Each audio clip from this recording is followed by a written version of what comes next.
The X Zone Radio Show with Rob McConnell is largely an opinion talk show. All opinions, comments, or statements of fact expressed by Rob McConnell's guests are strictly their own and are not to be construed as those of the X Zone Radio Show or endorsed in any manner by Rob McConnell, Relmar McConnell Media Company, the X Zone Broadcast Network, its affiliated networks, stations, employees, or advertisers.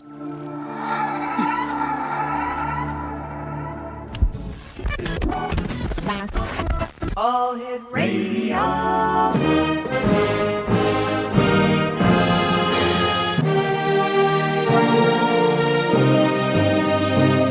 Welcome to the X Zone, a place where fact is fiction and fiction is reality. Now, here's your host, Rob McConnell.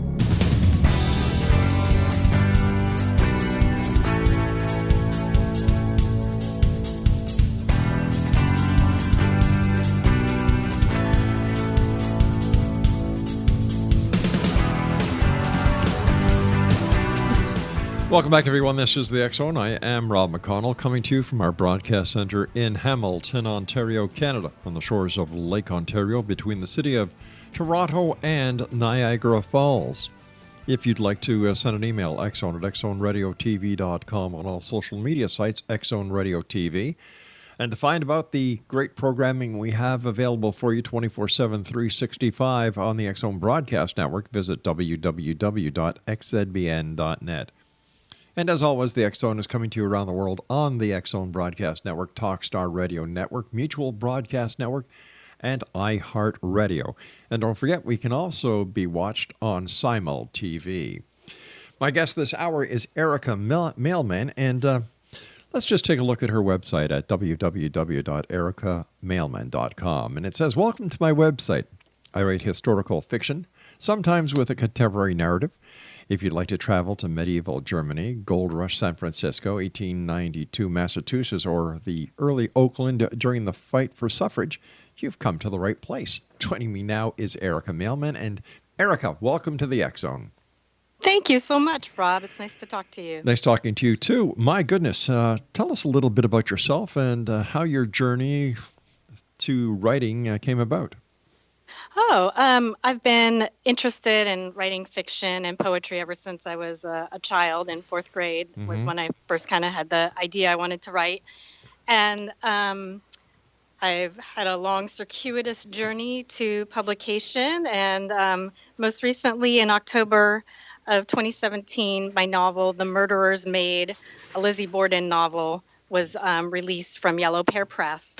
And that tells the narrative of the Lizzie Borden double murders, but from a really unusual perspective, which is from the family's Irish maid, Bridget Sullivan, who was the only other person in the house that day besides Lizzie Borden, who everybody believes committed the murders but was acquitted, and the victims. Tell me, why is the Lizzie Borden story still being told so many years later when there's only been 2 deaths compared to the number of mass murders that are out there these days? You know, I've spent a lot of time thinking about why do we still care about this very small provincial double murder from 1892, and it's now, 175 years later. Even this summer coming out, we have a major motion picture that's going to be distributed after a Sundance preview starring some pretty spectacular actors. My novel came out, several other novels and nonfiction books came out around the same time. There's just been so much interest, and it continues and continues. And I have 2 theories for why I think we still really care about Lizzie Borden. One of them is that the idea of murdering a parent, and I should say Lizzie is accused of murdering her father and her stepmother, not her natural mother. There's something so taboo about the idea of killing a parent. And if you think about like the ancient stories we have, like Oedipus Rex, there's just such a monumental wrongness to murdering the person who brought you into the world. So I think that's a big part of why we're so interested in this story almost 200 years later. The other reason, I think, is that it seems like if she was indeed guilty, that she got away with it. She was acquitted, lived a long life after the murders. In fact, lived as long after as before, and died an old woman. So I think there's some curiosity about what is it like to have gotten away with such a brutal murder. So tell us, what happened in Fall River, Massachusetts on August the 4th, 1892? Well, this was a day that was a very, very hot August day. In fact, the Fall River Health Department had reported some deaths just from heat exhaustion. And that day, in this small home in which Lizzie and her sister Emma, who was older than her, Lizzie was 36, her sister was older, they still lived in the family home. Around this age, they would have been considered, spinsters, women who had missed their chance to marry and go start their own families. So they lived in the home with their elderly father and stepmother, and of course the Irish maid. The older sister Emma was away; she was visiting friends, so it was just Lizzie, the parents, and the maid. And Mr. Borden had breakfast and then went out to walk and do some of his business journeying throughout the town of Fall River, Massachusetts. While he was away, Mrs. Borden went upstairs to the guest bedroom, and she was putting a pillowcase on the guest bed and never left that room. She was felled by 19 hatchet blows to her head and one to the back of her upper shoulder. But pretty much everything was focused on her head, a particularly brutal and one would think rage-inspired crime. Some hours passed, and then Mr. Borden came home. He was welcomed into the home and went to sort of rest on the family sitting room sofa and took a nap, we believe. And while he was sleeping, was also hatcheted to death with 11 blows. So maybe some subdued anger, not quite as much as what his wife Abby faced. So what was believed to be the motive for the murders? Well, a lot of people think that if Lizzie had done it, that she was motivated by greed, because Mr. Borden was actually in the money of the time, a millionaire. He was very wealthy. He was on the board of several banks. He was involved in textile mills, which were very booming at the time. But they lived in a neighborhood that was far below what they could have afforded. And some of the sources lead us to believe that she wanted to entertain on a higher level. Maybe she blamed that for why she hadn't had romantic success. I think she just felt, trapped in that small, narrow, claustrophobic house. And in fact, after the murders, she and her sister financially benefited. They were the sole heirs because Abby died first. So none of her relatives were in the flow of inheritance. And the sisters took that money and indeed bought a fancy home in that area of town that they coveted living in. What do we know about Lizzie Borden as a person? We know that she was moody, and some of the anecdotal stories about her are that she was, fiery tempered and could snap at people. But she was also having a personality that was very devoted to charitable service and philanthropic kind of benevolence. So she was very, very active in her church. She belonged to a lot of the church organizations like the Fruit and Flower Mission, which brought fruit and flowers to sick, poor women,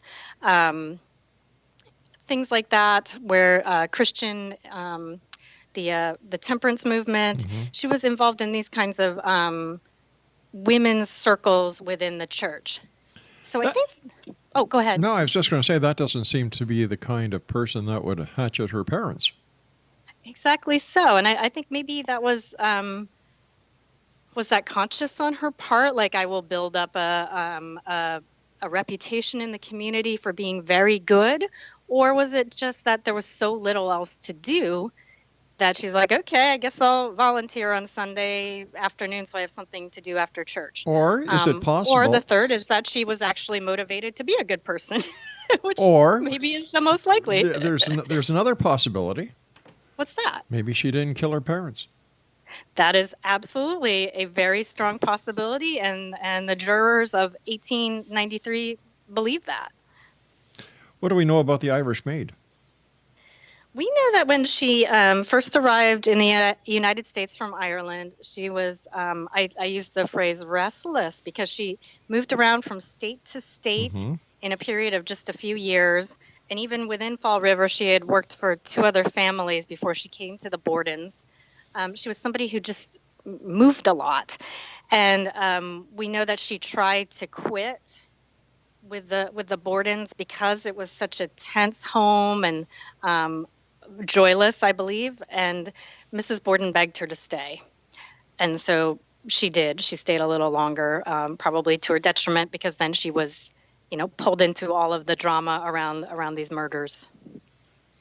You and I have to take our first break. Please stand by, Erika. X-Zone Nation. Erika Mailman is our guest of this hour. She's the author of The Murderer's Maid, a Lizzie Borden novel, and her website is erikamailman.com. This is the X-Zone. I am Rob McConnell. We're coming to you from our broadcast center and studios in Hamilton, Ontario, Canada. As I've been telling you, we're going to be moving our studios and corporate offices coming June. We're going to be moving them to 2 places. Our Canadian corporate offices will be moved to Niagara, Ontario, where the X-Zone started over 28 years ago. And we're also opening up corporate and studios in Sarasota, Florida. So the X-Zone will be coming to you 6 months of the year from Niagara, Ontario, and 6 months of the year from Sarasota, Florida. This is the X-Zone. I am Rob McConnell. Don't go away.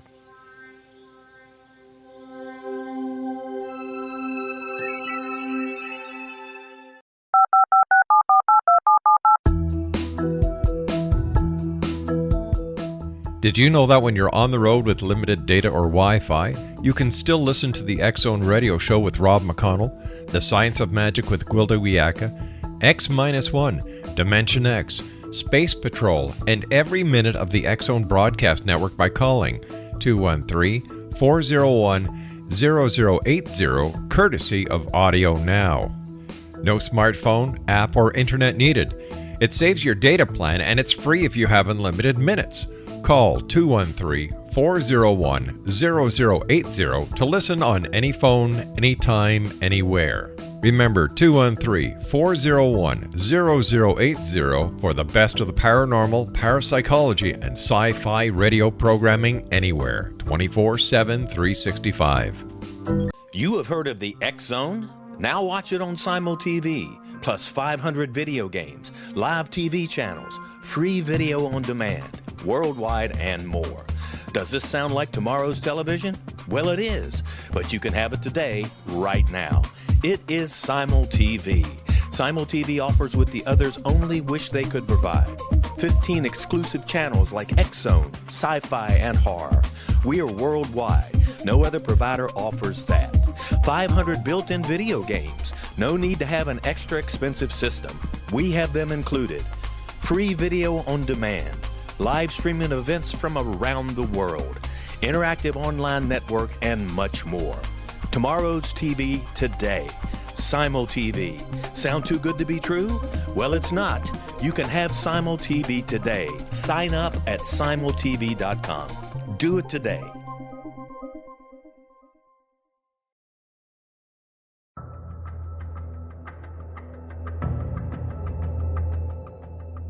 Modern Esoteric, Beyond Our Senses by Brad Olson, consummates the lifeology story about where humanity originates. It is the lost continents, the primitive wisdom, the mythos of creation, and the rethinking of ancient history as we are taught in academia.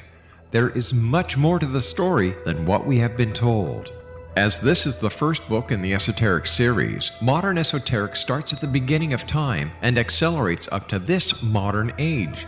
Future Esoteric is book 2 in the series and takes a forward-looking position ahead of today with an open and honest examination of the ET issue and various unexplained phenomena.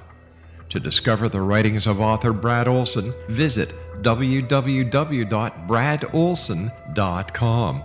That's www.bradolson.com.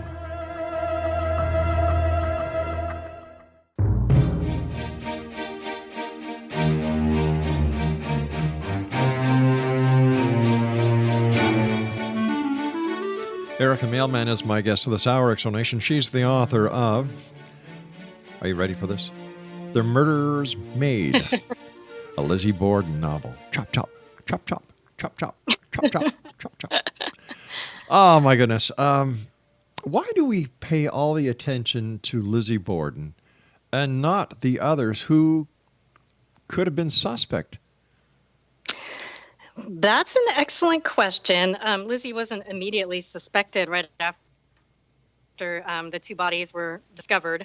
And they were discovered separately, I should point out, in some really weird and suspicious way, in which Lizzie suggested that people go upstairs after her father's body had been located because maybe I heard my stepmother come in. You better go check. Anyway, she wasn't immediately suspected, and so for several days she just kept sleeping in her room. And although the house was a live crime scene, it was very loosely treated. Police were stationed outside, but not inside. So there was certainly any number of ways in which Lizzie or any other guilty persons could have hidden evidence or changed things within the home. And in fact, Andrew and Abby, the victims, also stayed there overnight and were autopsied in the dining room. There was a thought that there was probably some enraged person who had bad business dealings with Mr. Borden, who came in and killed him and also his wife. Right. For me, I kind of wonder why, if you're so angry at Mr. Borden that you will also kill his defenseless and innocent wife, why was then not Lizzie also attacked? Because she was in the house during the time of both murders. But were both of them found in the same bed? No, Mrs. Borden was found upstairs in the guest room, face down on the floor next to the bed where she had been changing a pillowcase. Mr. Borden was found on the main floor of the home on the sitting room sofa. So he came home not knowing his wife was already upstairs dead at that point. And we believe there was, like an hour and a half between the two murders. Enough time had elapsed that her digestive system was at a different stage than his was, which is important when you think about the line of inheritance, that if he died first, all of his wealth goes to his wife and then her, relatives. Lizzie and her sister hated Abby and her relations, which would help defend the idea that maybe Lizzie had killed her.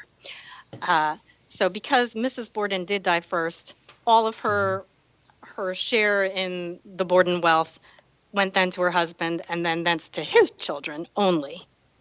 What about the people of the town? How did they react to the murder? Did they think that Lizzie was guilty?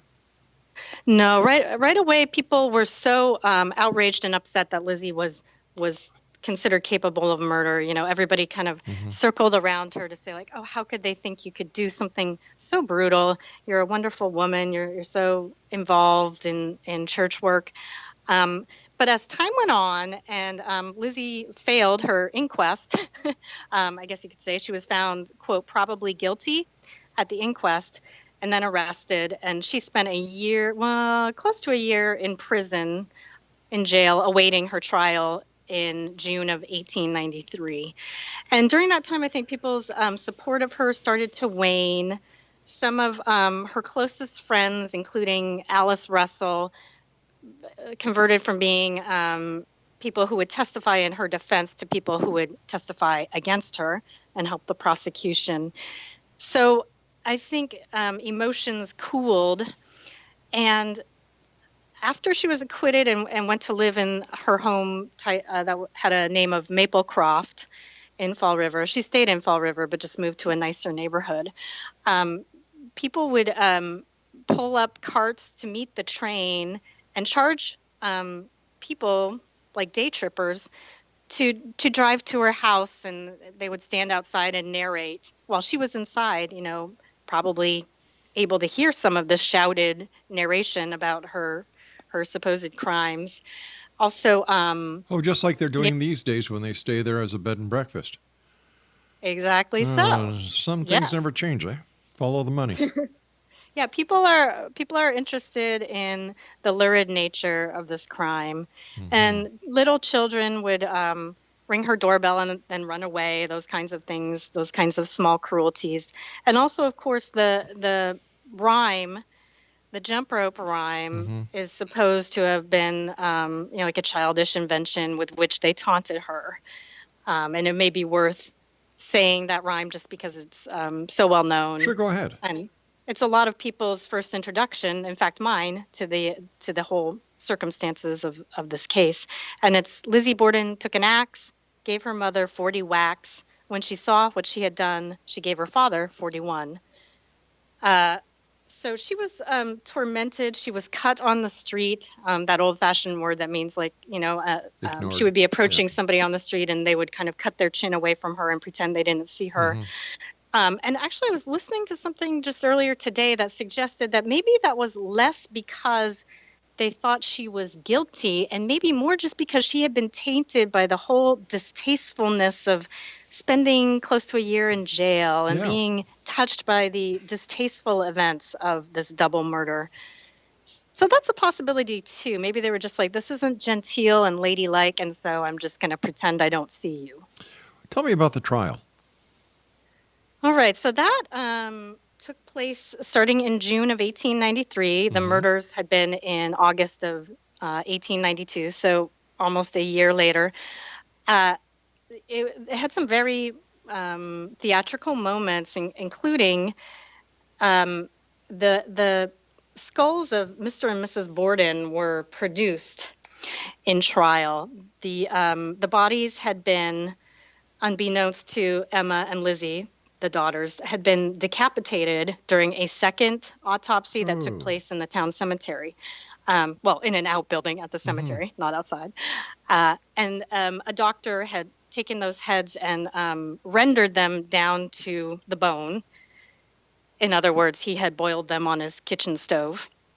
And they were shown to the jurors because by the prosecution, because the thought was that, oh my gosh, look at what little is left of these skulls. Like, this is how hard these people were hit over and over again. And they thought that this would be a dramatic way of showing how vicious the crimes have been. But it actually backfired because there was this sense of Lizzie as this very retiring and kindly woman. And so, of course, the jurors saw those skulls and thought, she's not capable of having done that. No woman could lift a hatchet and bring it down that many times into people's skulls. And the aspect of it that was the most dramatic was that the skulls had been kept in a little satchel. They were going to have, a big reveal, but the attorney went to grab something else on his table, and the skulls kind of tumbled out of the bag, and Lizzie actually fainted in court at the site. So I'm sure that was just an extraordinary moment in a courtroom to see that happen. I would imagine so. How long did it take the jury to come up with the not guilty verdict? They took an hour, but it is said that actually they stretched that out to make it seem like they had been taking their duty more seriously, because really they just pretty much instantly knew that they were going to acquit her, and they didn't believe it was possible she could have committed these crimes. If the jury found her not guilty, how come she was never vindicated by the townspeople? Well, that is the question of the centuries, because I read through the trial transcripts myself. They're online, by the way. If anybody's listening, just start Googling. You can find them in their entirety. I just feel that it's so ludicrous, the contradictions that Lizzie Borden gave her. There are many other circumstances I haven't mentioned yet, like soon after she learned that she was suspected, she burned a dress of hers in her kitchen stove at home. Right. which is just like very strange timing. Your house is a crime scene and you're suddenly burning a dress.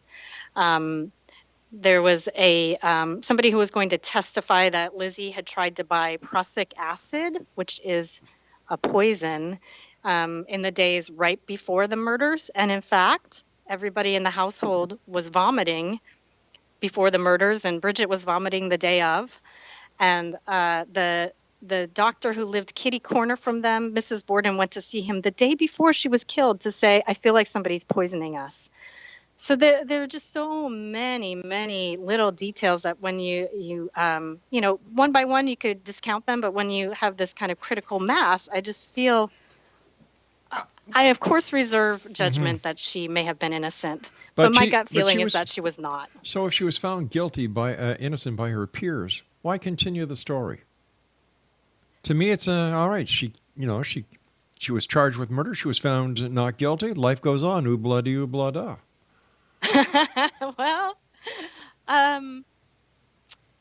yeah, I guess it's just one of those things. I'm one of those people who's so fascinated by history that I focus on like one kind of a thing at a time, and I obsess about it. I read everything I can about it. And I think about it endlessly, and I think that this particular case has that appeal to some people because it is so strange, and because it seems so miraculous that she was acquitted. You and I have to take our break after the news. We'll be right back. Exo Nation, our guest this hour is Erika Mailman. Her website is erikamailman.com. This is the X Zone. I am Rob McConnell. Don't go away. We'll be back in a few minutes.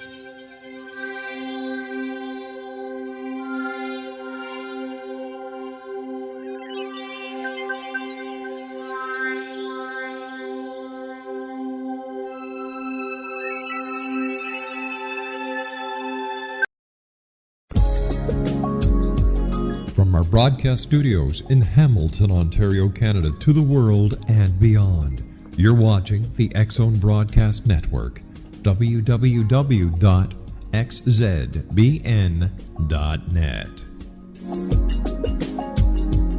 AVS Media Den.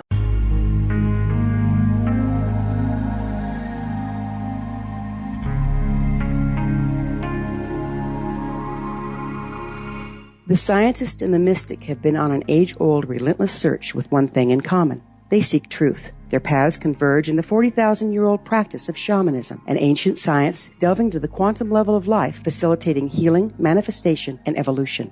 I'm Gwilda Wiyaka, the founder and director of Path Home Shamanic Arts School, a unique Colorado State certified occupational school training shamanic practitioners and teachers. We also provide classes for empowering personal lives through shamanism. Our certification classes are in week-long segments enabling international participation, and online classes and long-distance shamanic healing sessions are available. Come discover the science of magic in the limitless world of shamanism. www.findyourpathhome.com.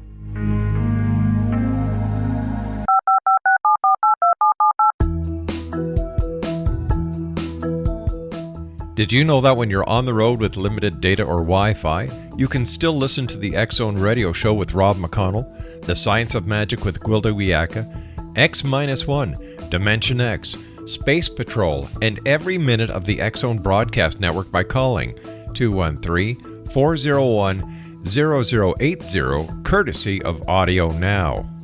No smartphone, app, or internet needed. It saves your data plan, and it's free if you have unlimited minutes.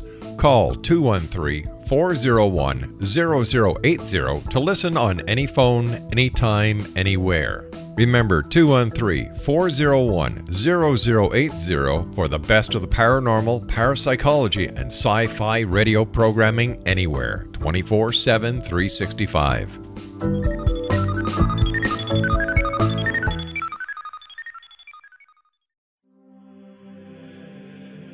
Rob McConnell here, presenting an overview for Nicholas Paul Jennings, author of a fascinating book, Amen. It presents facts revealed by Egyptologists, facts that enable us to understand why Amen is the beginning of creation of God.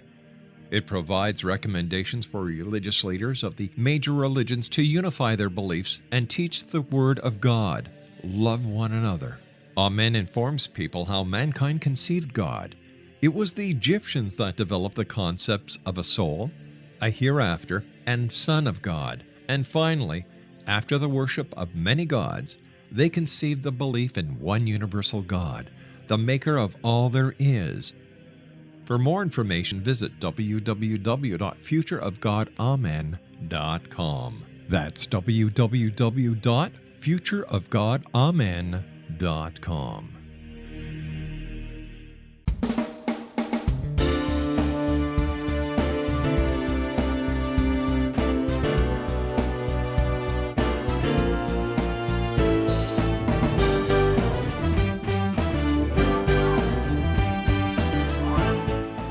Welcome back, everyone. Whether you're a skeptic or a believer, join me Monday through Friday from 10 p.m. Eastern until 7 a.m. Eastern. No, I don't do this show all by myself that time. We do the live version from 10 until 2, and then from 2 until 7, it's the best of after everybody is settled into their bed. We want to scare the heck out of a few people. Exonation, my guest this hour is Erika Mailman. We're talking about Lizzie Borden. She's the author of The Murderer's Maid, a Lizzie Borden novel. I understand you actually stayed in the Lizzie Borden house. I did. Back in August of 2016, I spent the night, and I had been very loath to do that for a lot of reasons. One of which is, as much as I am attracted to the morbid nature of the crime, I also realized that this was a tragedy for Andrew and Abby Borden, and that if there are ghosts and they still are there, they're probably tormented by the gleeful nature with which people visit the home and look at where they died. But my editor really insisted that I go spend the night because I was going to the East Coast anyway. And she's like, you got to swing by, you got to spend the night. There's also, besides my book being a historical narrative from Bridget Sullivan's point of view, it also has a contemporary narrative with a modern day woman who actually goes and spends the night in the house. So it really made sense for me to go so I could write those scenes with some veracity. So I went and I got an old college friend to spend the night with me because there was no way I was going to stay there by myself. And we stayed in Bridget Sullivan's attic room. And initially I was excited because the two murders happened on the ground floor and the first floor, and we were going to be up on the second floor. So I was thinking, oh, we're made in the shade. Yeah. We're not going to be facing anything. And as soon as we showed up, we parked in the back lot where the orchard once was that Lizzie Borden famously claimed she was eating pears while murders happened. Now it's a paved parking lot. As soon as we entered the house, we were told by a tour guide, she said, oh, you're up on the third floor. You're near the most haunted part of the house. So I was like, no, are you kidding me about this? So it's a really interesting stay. And I totally hand it to the Lizzie Borden bed and breakfast people because they give an utterly respectful tour of the home, and it's so thorough. There's our tour guide was Colleen Johnson. She had an encyclopedic memory of and knowledge of the Borden case, and of course I had been reading up like crazy because I was writing a book, and so I could ask her questions, and she knew all the answers, and she knew many things that I hadn't encountered yet.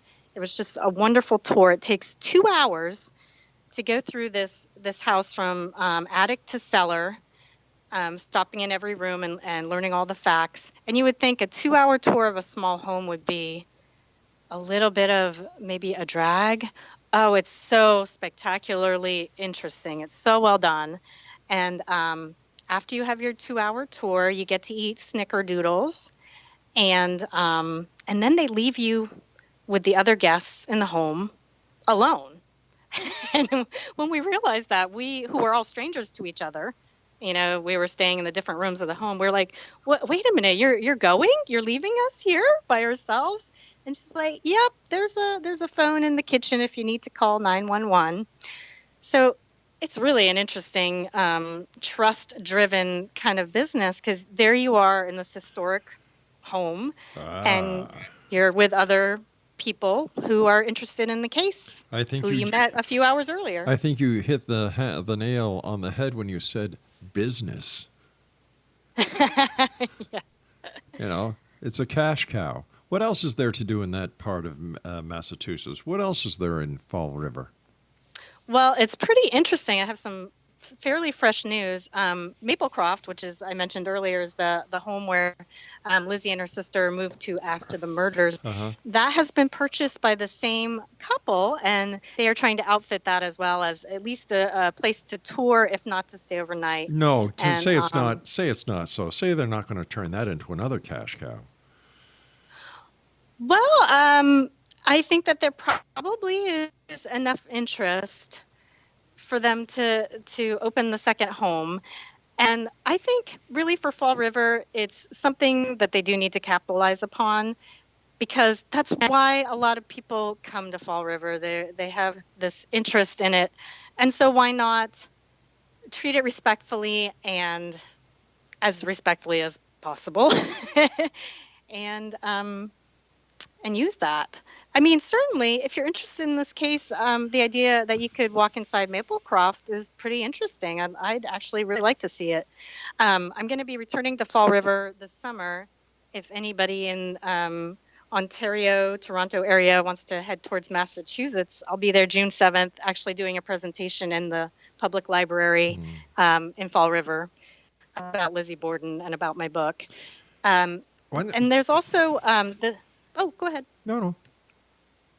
Keep going. I was going to say there's also a cemetery, Oak Grove, which is, as I said, where the bodies were decapitated.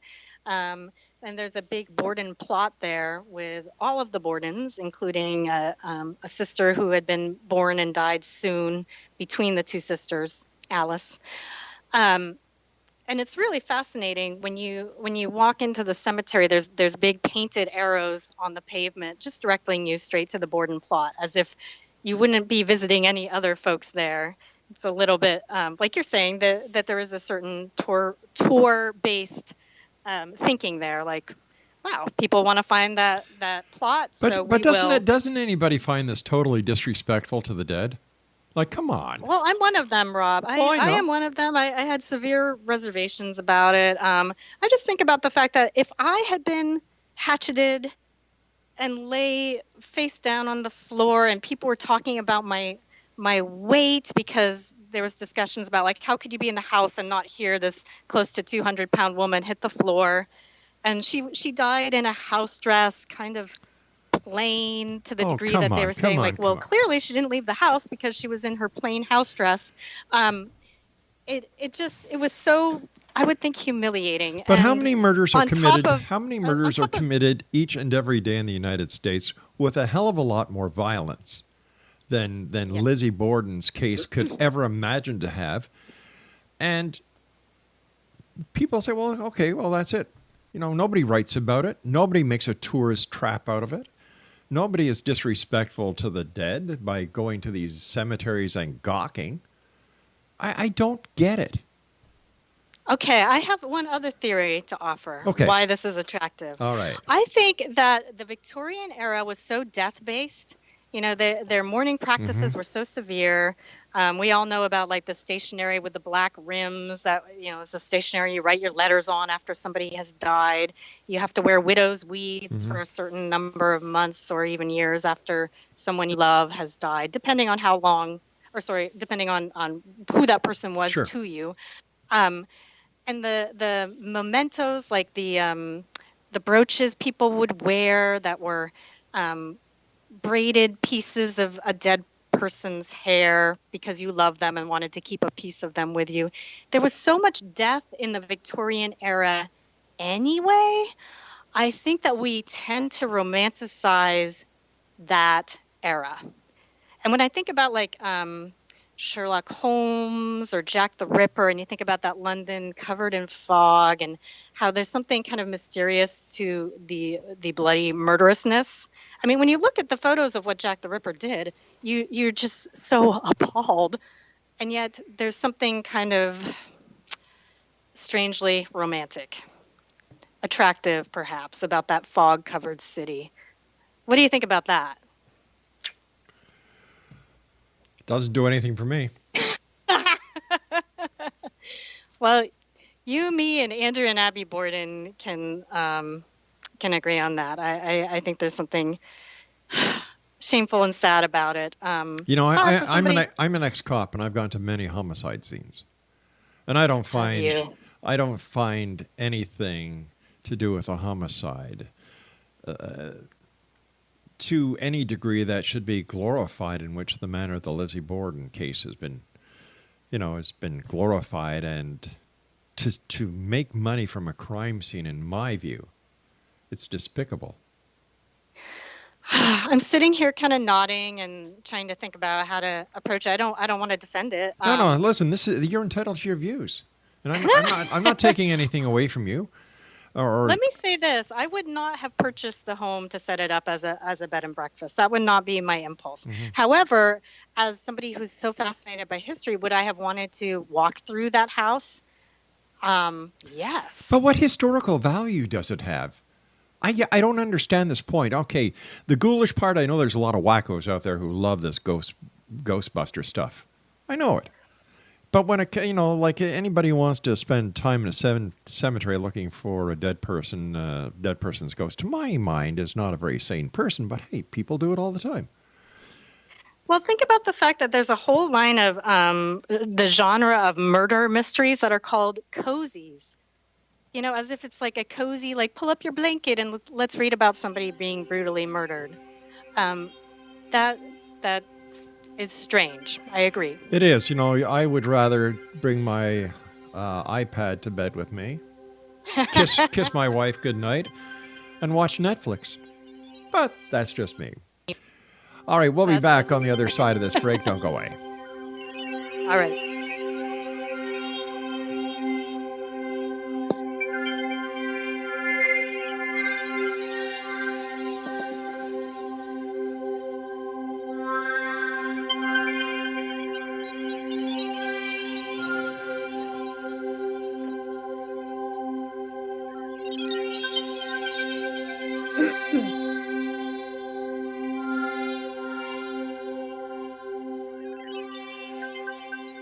You have heard of the X Zone?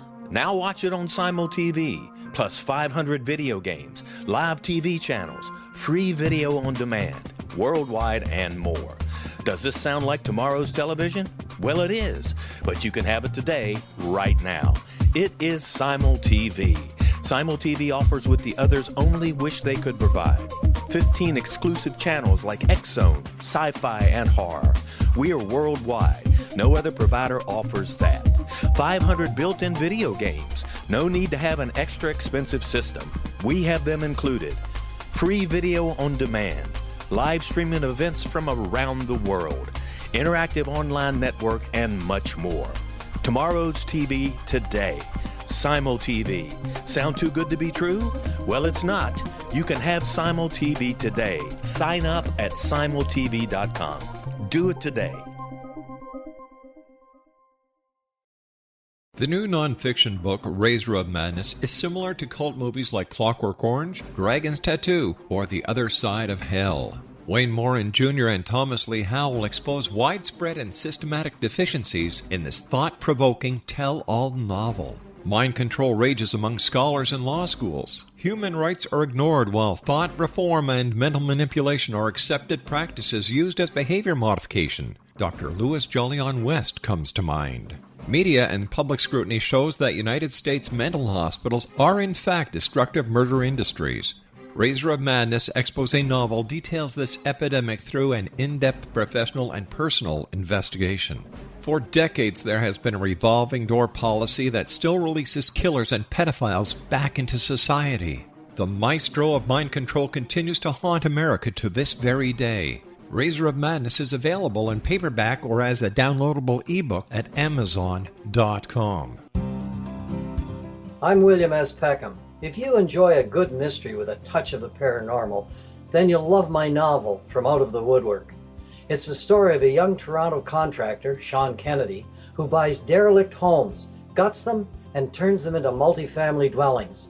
Slums just waiting to happen. When Sean buys 29 Livery Lane, the house fights back. Former owners unexpectedly come out of the woodwork as he starts the destruction. The apparitions come to him when he touches old books, reads hidden letters, rummages through old boxes, finds a locket, or reads a discovered manuscript of a murder mystery. From Out of the Woodwork will take you from 1899 to the horror of the World Trade Center, September 11, 2001. Check out From Out of the Woodwork on my website, www.williamspeckham.com.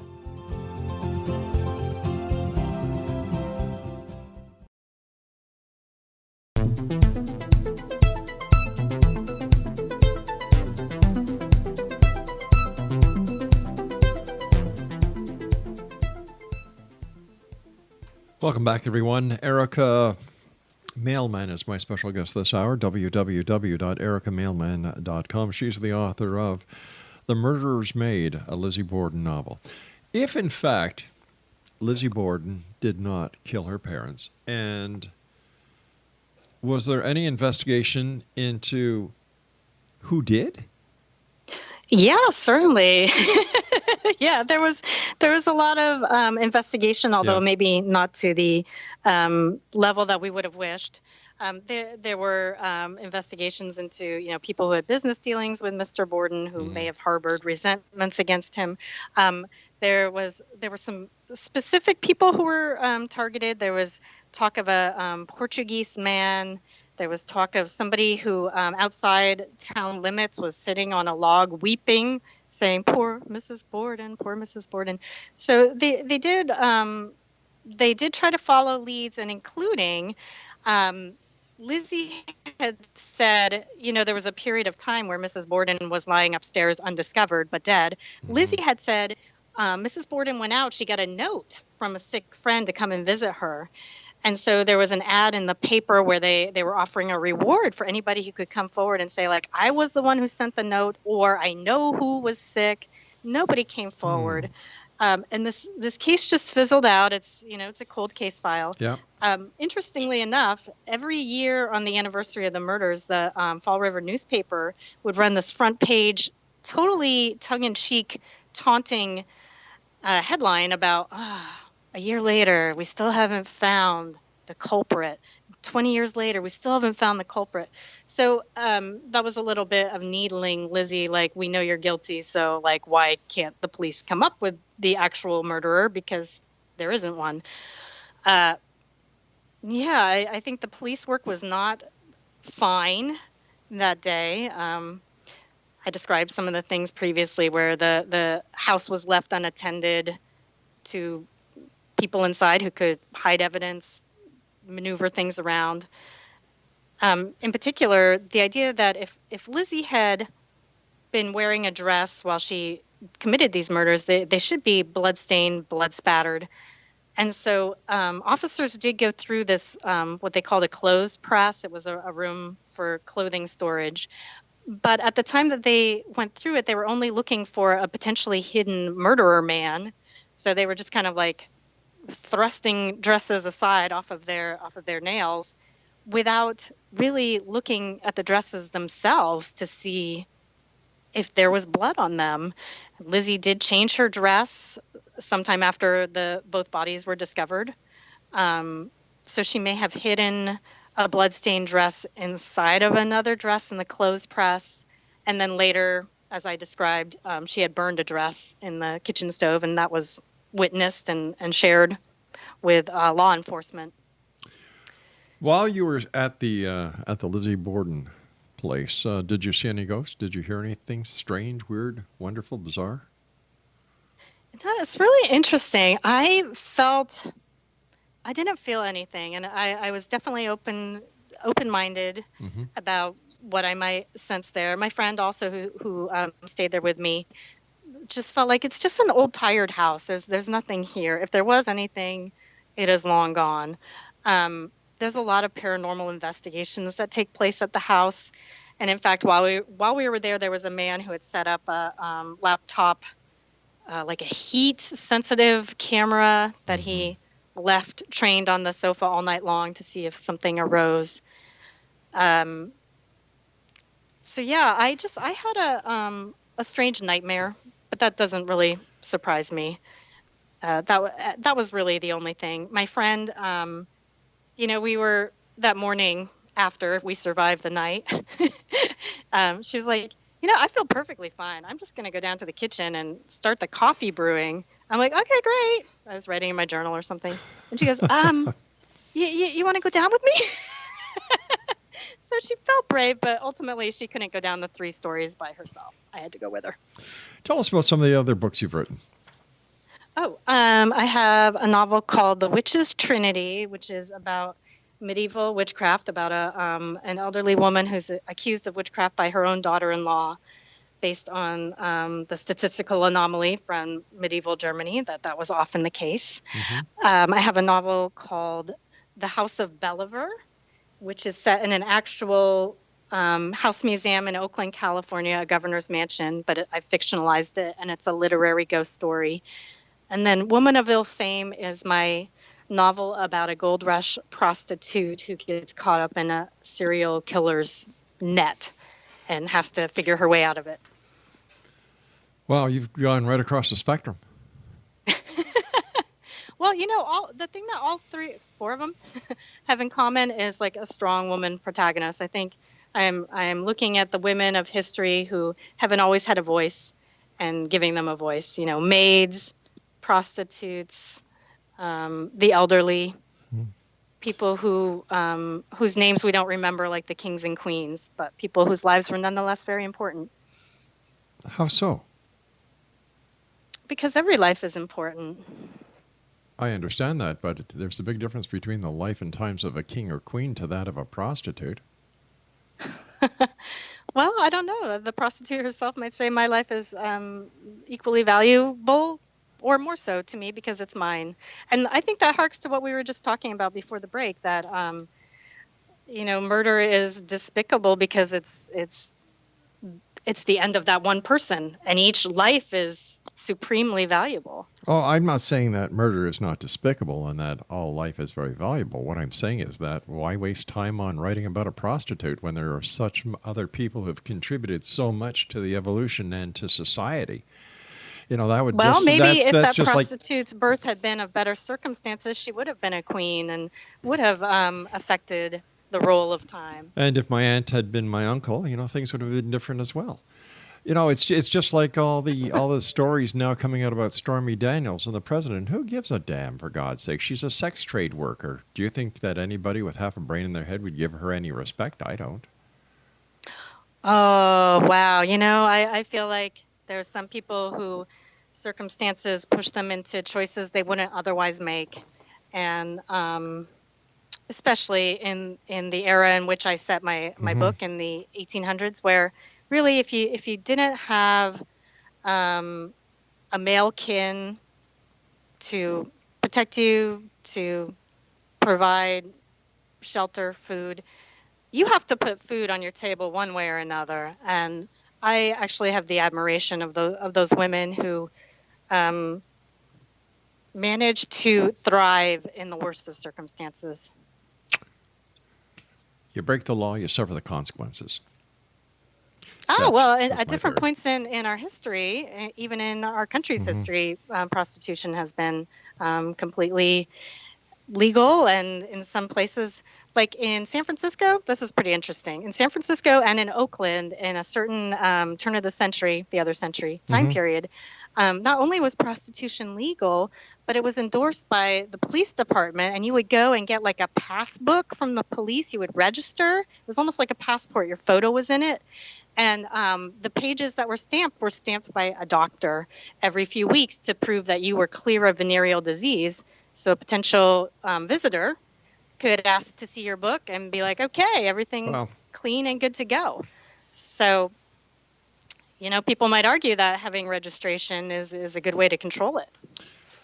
Not this boy. Nay. All right, we'll talk off the air. No, I'm kidding. Oh, really? Okay. What do you want to share? Oh, no. I just mean never mind. What's that? That was a bad joke. Oh. Behind every bad joke is Please a bit of out. honesty. No. It goes to air the way we do it. I was told there'd be editing and cake. Well, the cake is here. The editing, they lied. Hey, listen, All I didn't. right. Well, it's hard to be judgmental when we don't know what these women faced. And, you know, if your situation is so dire that you're going to die. But we could say the same thing for bank robbers. We could say the same thing for drug dealers. We could say same things for the illegal immigrants that are crossing the borders. You know, we can always make an excuse for somebody who is breaking the law. But at the end of the day, there is no excuse.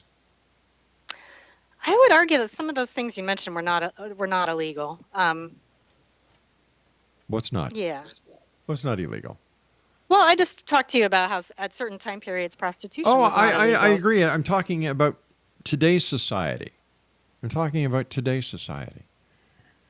I'm a historical novelist, and I guess my head's in the 1800s most of the time. Wow.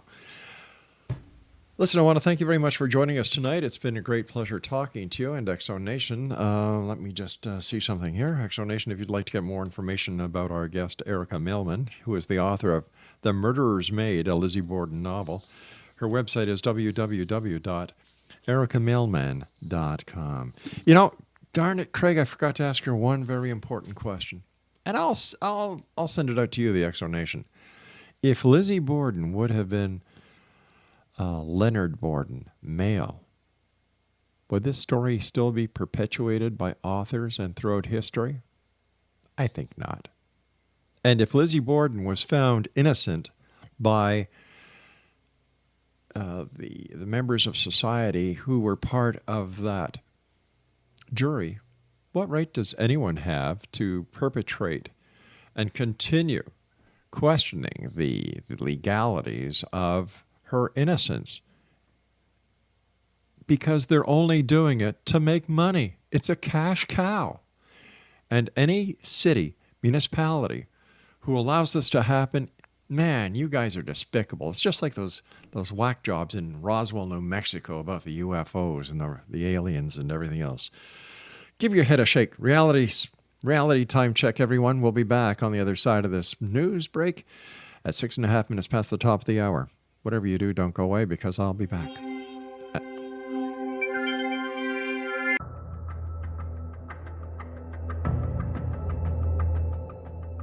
Modern Esoteric, Beyond Our Senses by Brad Olson, consummates the lifology story about where humanity originates. It is the lost continents, the primitive wisdom, the mythos of creation, and the rethinking of ancient history as we are taught in academia. There is much more to the story than what we have been told. As this is the first book in the Esoteric series, Modern Esoteric starts at the beginning of time and accelerates up to this modern age. Future Esoteric is book 2 in the series and takes a forward-looking position ahead of today with an open and honest examination of the ET issue and various unexplained phenomena. To discover the writings of author Brad Olson, visit www.bradolson.com. That's www.bradolson.com.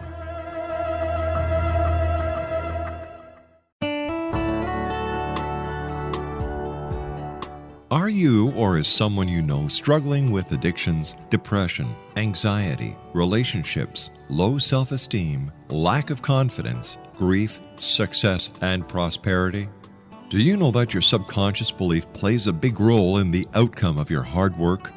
We can help you permanently change the beliefs that may be the reason for your struggles and failures.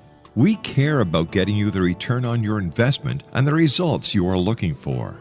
We can help you be free of the limitations of your past and in realizing your highest potential. We work with people by phone and Skype.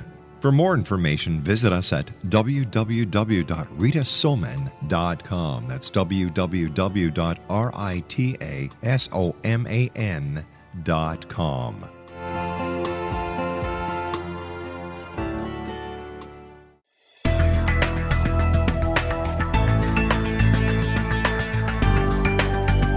Do you think you have energy problems in your home? Do you feel better when you're away than when you're home? Joey Korn is a global leader in the world of dowsing who specializes in personal energy clearing and space clearing. He can help you create an ideal energy environment in your home no matter where you live in the world. Learn about his remote spiritual house cleaning services and much more at www.dowsers.com.